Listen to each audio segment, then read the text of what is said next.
Hello everyone, welcome to Roguelike of the Week.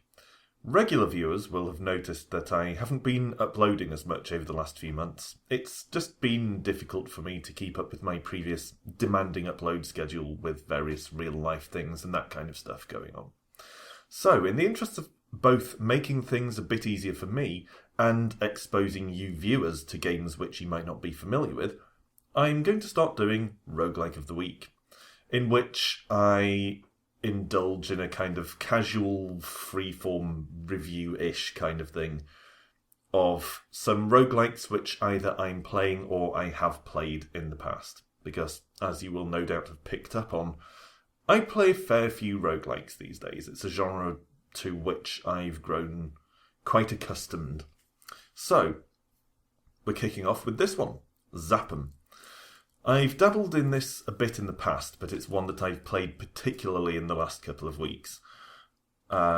Basically, it's one of the two games which I was using to take breaks from working on the 7-day roguelike challenge this year. The first time I've ever made or co-made a game, as some of you will be aware. And during my breaks from that intense game-making labour, I was playing partly ZAPM and partly another older game called Linley's Dungeon Crawl. So we'll start with ZAPM. This was conceived, I believe, as a science fiction version of Nethack, which is one of the big classic roguelikes. It's set in a fantasy setting, this one is a science fiction setting. But it's not just a simple re-theme of the same game, which it could very easily have been. Instead, it's more a science fiction roguelike built on the model or the example set by Nethack. So let's take a look, shall we? Welcome to ZAPM. It defaults to whatever your username is on your computer, so mine is defaulting to Alan. But as with a lot of games, I'm going to call my character Alf. It's just a tradition at this point. I've been doing it since the early 90s. So, we have a few character classes here, and before we go any further, I want to briefly mention Prime. Some of you might have heard me talk about Prime before. It was my number one roguelike when I did top 10 roguelikes last year. And Prime started life as an unofficial extension of ZAPM. The guy who was making ZAPM stopped making it, and some other people decided to pick up the idea and expand it in some directions of their choice. Which means there is a resemblance between Prime and ZAPM. ZAPM is definitely smaller because Prime is by nature an expansion of it. But although it is a smaller game, it has its own strengths as well. And I just want to make a couple of comparisons here. I'm mostly going to talk about ZAPM on its own strengths, but I do want to talk about a couple of things. One is that Prime, coming to ZAPM from Prime, ZAPM feels a lot more condensed, a lot more concentrated. It doesn't have the huge range of character classes, and the classes that there are, which you can see here, are a lot more distinct. The ones in Prime are thematically nice, like there's the Yautja Hunter, which is basically the Predator from Predator, but he's not a distinct class as such. His equipment and abilities and skills are consistent with that character from fiction, but he kind of doesn't fill a character class role in a traditional role-playing sense. These classes do in ZAPM, and for that reason, it's kind of easier to pick them up and run with them, and try and devise a play based on them. So that's a positive thing. And depending on my mood, I might prefer to play either Prime or ZAPM. They both have their own strengths. So that's enough of that comparison. Here is ZAPM. So we have 5 character classes. Space Marine is basically your fighter, but because this is a science fiction setting, he's all about guns, really. Like any character class, you can train him in melee and in various other things, but he starts off with a couple of guns. One of them is a pulse rifle, which is absolutely devastating in the early game, because it actually shoots through enemies, so you can shoot down a line of them, rather than just the one at the front. And he's a pretty good character. He's my second favourite one to use. Scion starts off with various psychic powers, but is weak in most other respects. Quarterback is just kind of a beefy, burly melee character, and he also starts off with his ball, which he can lob around, but then he has to go and pick it up, which isn't ideal. Software engineer starts off with a computer and the ability to use floppy disks. I imagine them as floppy disks. They're just disks in the game, I think. But I imagine old-style sort of floppies, like the ones I used to have at school. So, there's him. My favourite class, though, is the janitor, which you probably wouldn't expect. If you've ever played the classic roguelike Nethack, I thought of this as like the tourist in Nethack. That is, a character who is lacking in most respects in the early parts of the game. A challenge for veterans. But no, I actually find the janitor much more useful than the other classes in the early game. And I'll tell you why as we get started. So I'm going to select the janitor. You'll notice immediately that this is a game which uses ASCII visuals, because it is quite old now, and it is very much, as I said, influenced by Nethack, which was an ASCII game. So no fancy graphics here. Prime uses graphics. There is an ASCII version, but it defaults to graphics. ZAPM is ASCII only. But you get used to that if you're not used to it already. So, let's have a quick look at the stuff we've got. We've got some energy cells at the top, which are ammo for energy weapons. We've got some buckazoids, which is the currency of the game. We've got a mop, a debugged mop. Basically, buggy and debugged are the equivalent of cursed or not cursed in more fantasy-ish games. We have a janitor uniform, we have a canister of superglue, a monkey wrench, a master keycard, and a restraining bolt. The wrench and the restraining bolt allow us to do things like reactivate and control deactivated droids. We probably won't get into any of that today, but that is an aspect of the game which you can get into. Superglue isn't a lot of use to us. I haven't figured out what that's for yet. But the mop is our weapon here, which doesn't sound great, does it? But I'll tell you why the janitor, even, not janister, that sounds like something else entirely, why the janitor is my favourite character to play as. And I'm going to search for a secret door here. There are a lot of secret doors in ZAPM. When I first played it, it seemed like you couldn't exit half the rooms, and I could never find the stairs down to the next floor. That's because there are a lot of secret doors, and you learn to recognise corridors and dead-end rooms where it looks like a secret door might be. That's just a matter of practice. The interface is quite old-fashioned in that if you come across a door which is closed, you have to actually press O and a direction to open it, which is a bit cumbersome, but that's a nod to ZAPM's traditional roots. So, why do I favour the janitor? Well, among our other gear, you will see Master Keycard. There are a lot of locked doors in this game. We're basically exploring a space station or a derelict spacecraft of some sort in search of something which will save the universe from an unspecified threat. And here we see a prime example. No pun intended. So, I approached this door. It didn't open as I approached, which means we have to open it manually. So I used the O command to open. The door is locked. Red keycard is required. Now, with all other character classes, you have to either find appropriate coloured keycards, or you can get a master keycard at some points in the game. Or you can kick down these doors, which tends to cost you health as you sustain bruises bashing the door down. The janitor starts with a keycard, which will open any door. And that is so valuable. It seems like it would be just a minor convenience. I'm picking up some items here. Shiny armour and a floppy disk. More on that in a second. It seems like the master keycard would be a minor convenience. But actually, the fact that it gives you access to all of this stuff without having to endanger yourself by sustaining health damage to kick down doors is actually a major benefit, in my view. And you can pretty quickly start improving the janitor's combat skills and tooling him up with some better gear to make him at least passably decent. No secret doors there.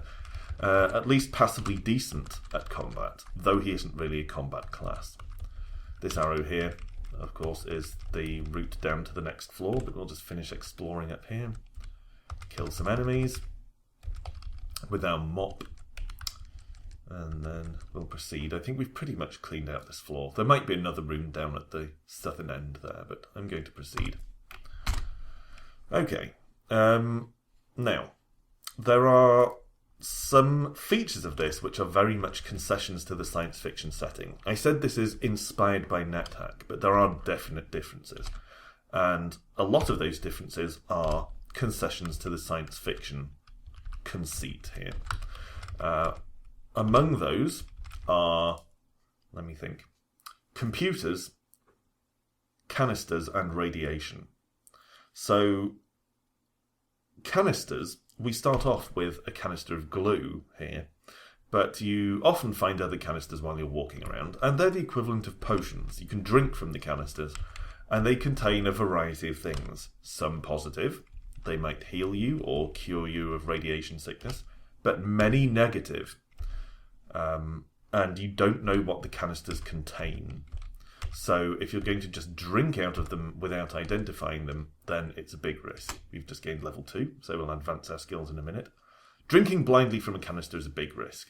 Some of them contain liquid nitrogen, which will do you a lot of harm and probably kill you. Some of them will be napalm, which set you on fire on the inside. Some of them will be glue, like this one we're holding in our inventory. And if you drink blindly from a canister of goo, or even knowingly, glue, whether you blindly or knowingly drink from a canister of glue, it will be stuck to your face, which not only looks ridiculous, as the game gleefully tells you, but it prevents you drinking anything else, and it makes you mute. So you want to avoid that, so blindly drinking from canisters is a bad idea. Let's smack these giant cockroaches around with our mop. Seems appropriate somehow. Janitor defeating cockroaches with a mop. And we'll pick up some more floppy disks, which is a neat segue into the next thing. Floppy disks are the equivalent of scrolls, but they work a bit differently.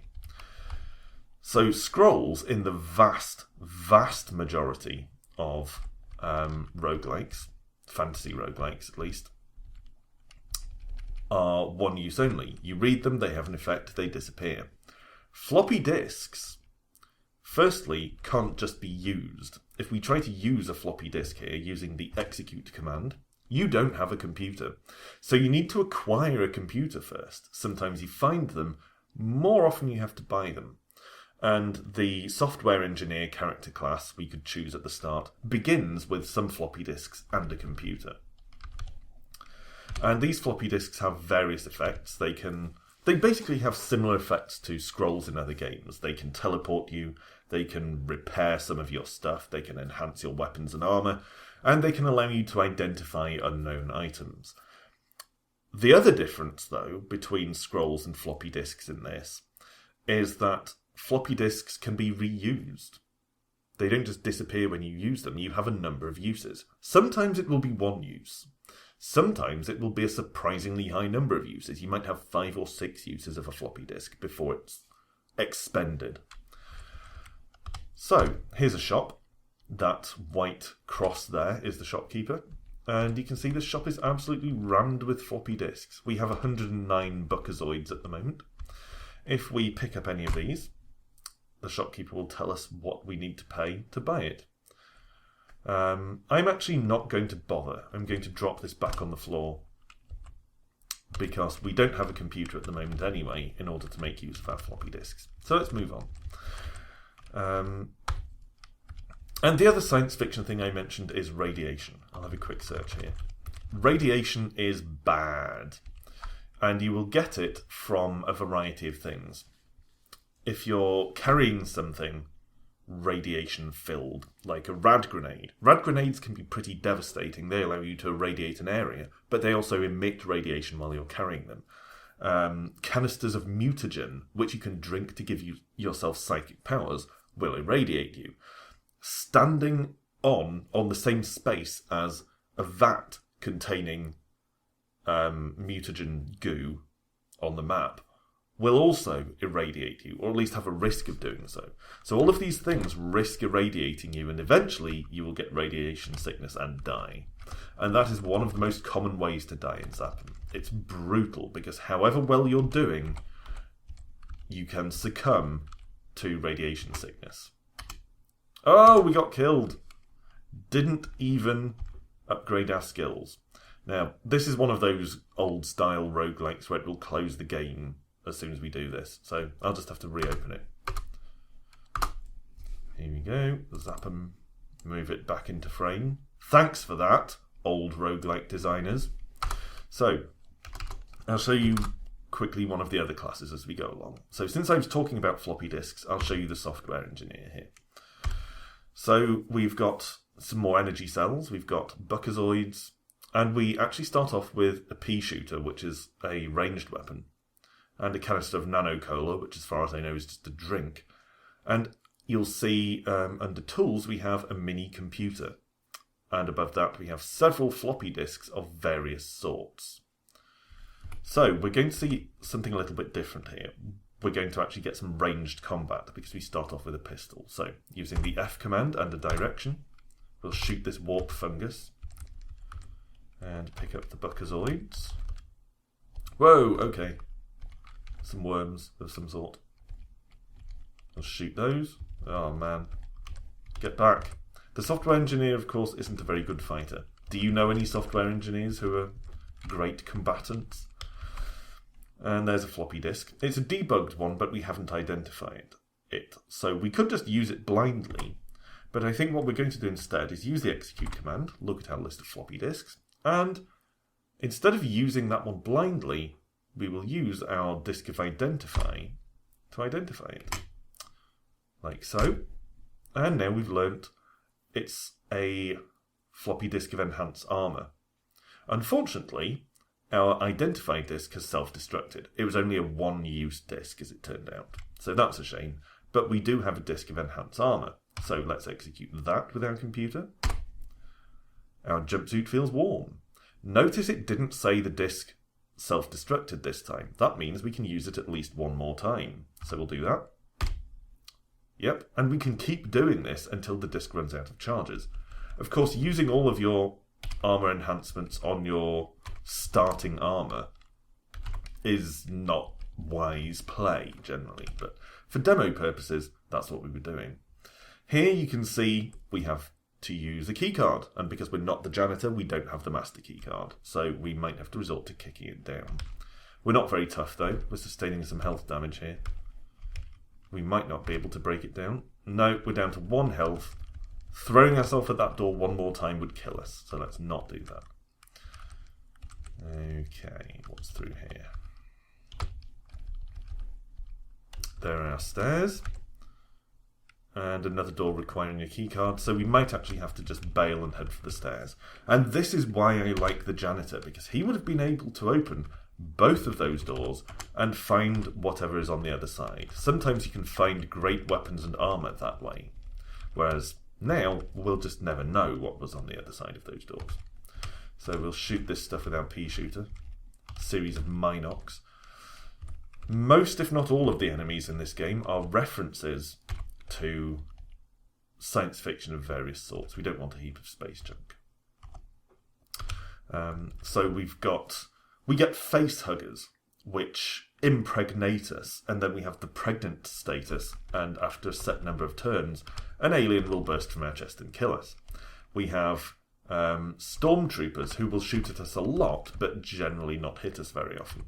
So there's all this humorous referential science fiction stuff in ZAPM. And that's one of the things I like about it. I just enjoy the setting more than I do the generic Lord of the Rings / D&D settings of a lot of other roguelikes.